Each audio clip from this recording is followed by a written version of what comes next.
tasty சமையல். Hello foodies. Evening டைமில் சாப்பிட்றதுக்கு ஒரு டேஸ்டியான சுண்டல் ரெசிபி தாங்க பார்க்க போகிறோம். எப்பொழுதும் போல் பிளெயினாக சுண்டல் சாப்பிடாமல் நல்லா காரசாரமாக கொஞ்சம் ஸ்பைஸியாக சாப்பிட்றதுக்கு தான் இந்த சுண்டல் நம்ம செய்ய போகிறோம். ரொம்ப குயிக்காக செஞ்சு முடிச்சிடக்கூடிய இந்த சுண்டல் எப்படி செய்கிறது நம்ம பார்த்துருவோம். ஃபர்ஸ்ட் ஒரு ப்ரெஷர் பேனில் ஒரு 3/4 லிட்டர் அளவு தண்ணி சேர்த்துட்டு தண்ணி நல்லா கொதிச்சுட்டு இருக்க சமயத்தில் நல்ல தண்ணியில் 5 மணி நேரம் ஊற வச்ச வேர்க்கடலை சேர்த்துருக்கோம். நான் இன்றைக்கி 300 கிராம் அளவுள்ள வேர்க்கடலை சேர்த்துருக்கேன். இதற்கு தேவையான அளவு உப்பு இதில் சேர்த்து நல்லா கலந்து விட்டுடலாம்.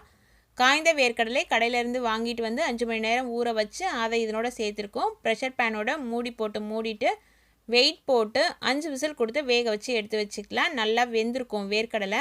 5 விசில் அப்படிங்கிறது அதிகம் தான். நீங்கள் 4 விசில் வேணும்னா கூட 4 விசில் கொடுத்துக்கலாம். ஆனால் வேர்க்கடலை குழையாது. வேர்க்கடலை நல்லா வெந்துருச்சு. இப்போ அதை வடிகட்டி ஒரு பவுலில் நம்ம சேஞ்ச் பண்ணிக்கலாம்.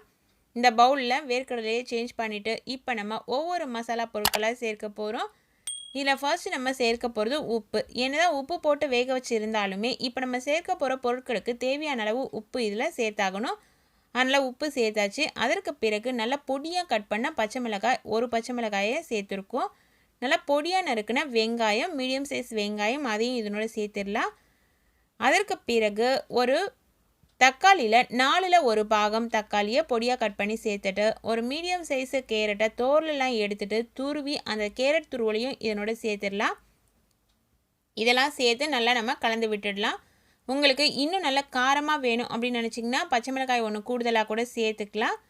அதே சமயத்தில் இதில் சேர்க்குற தக்காளியில் நடுவில் அந்த சதைப்பகுதி இருக்கும் இல்லைங்களா, அந்த சதைப்பகுதியை எடுத்துட்டு அந்த திக்காக இருக்க பகுதியை மட்டும் கட் பண்ணி சேர்த்துக்கோங்க. சேர்த்து இதை நல்லா கலந்து விட்டுருக்கோம். இந்த சமயத்தில் கொஞ்சமாக வெறும் மிளகாய்த்தூள் சேர்த்துக்கலாம்.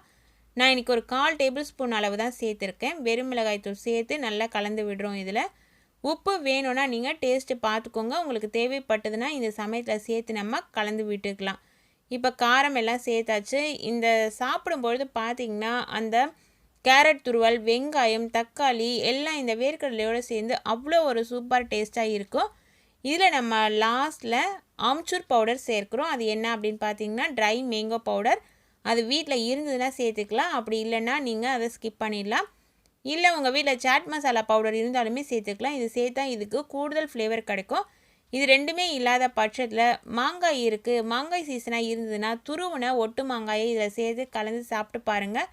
இந்த சுண்டல் அவ்வளோ டேஸ்டியாக இருக்குங்க. அதாவது காரம், புளிப்பு எல்லாமே சேர்ந்து இந்த வேர்க்கடலையோடு நம்ம சாப்பிடும்பொழுது ரொம்பவே டேஸ்டியாக இருக்கும். ஈவினிங் டைமில் நல்லா சுட சுட இந்த சுண்டல் சாப்பிடும்பொழுது அதனோட சுவை நாக்க விட்டு போகவே போகாது அப்படின்னு கூட சொல்லலாம். ஒரு முறை நீங்களும் உங்கள் வீட்டில் இது போல் ட்ரை பண்ணி பார்த்துட்டு எனக்கு கமெண்ட்ஸில் சொல்லுங்கள். இந்த ரெசிபி உங்களுக்கு பிடிச்சதுன்னா நம்ம வீடியோ ஒரு லைக் பண்ணுங்கள். என்னோடய நியூ அப்லோட்ஸை உடனுக்குடனே நீங்கள் தெரிஞ்சுக்கணும் அப்படின்னு விருப்பப்பட்டீங்கன்னா சேனலை சப்ஸ்கிரைப் செஞ்சு பக்கத்தில் இருக்க பெல் ஐக்கான் ப்ரெஸ் பண்ணி வச்சுக்கிட்டிங்கன்னா என்னோடய நியூ அப்லோட்ஸ் உடனே உங்களுக்கு கிடைச்சிடும். Thank you friends.